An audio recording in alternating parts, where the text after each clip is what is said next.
The purpose of this lab was to observe and predict the behavior of charged objects in electric fields. A real-world model consisting of two charged tapes being brought close to each other was used, as well as a coded simulation of the real-world model. To study the behavior of the realistic charged objects, I use Coulomb's law, which relates the electric force of one object on another to the charges of both objects and the distance between them.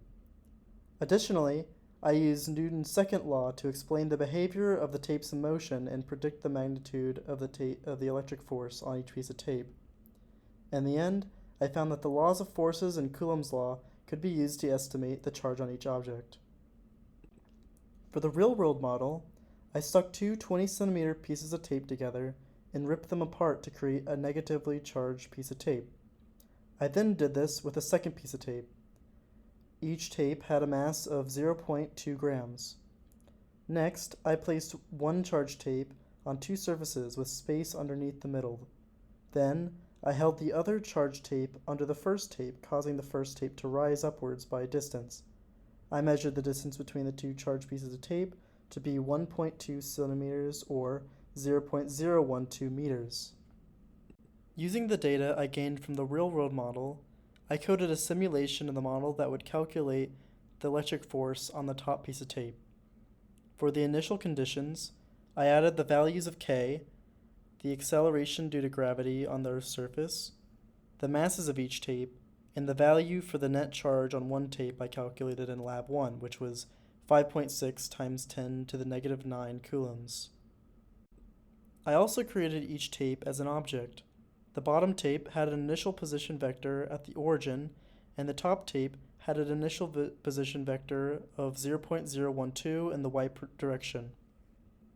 Next, I calculated the electric force that each small segment, dq, of the bottom tape had on each small segment of the top tape by first calculating the electric field of each small segment on the bottom tape and then multiplying that by the charge of each small segment on the top tape.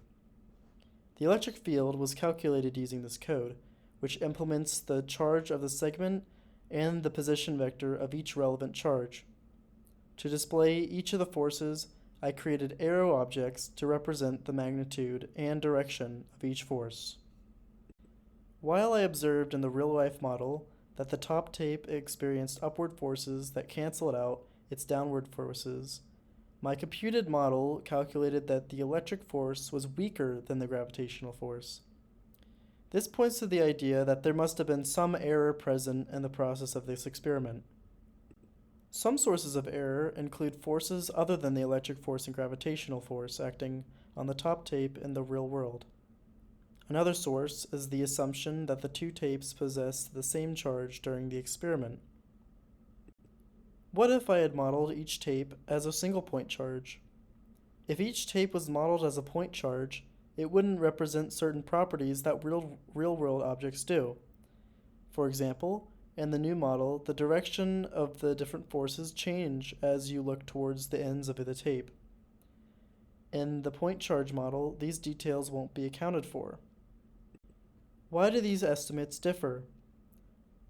As previously stated, the line charge model contains details that the point charge model lacks, such as how the direction of the electric force changes as you get closer to each end of the tape. When these changes are brought into the calculation, it creates a different result, such as the smaller value of electric force in the line charge model than the point charge model. The line charge model is more likely to be closer to the real value because it is more realistic to the real world.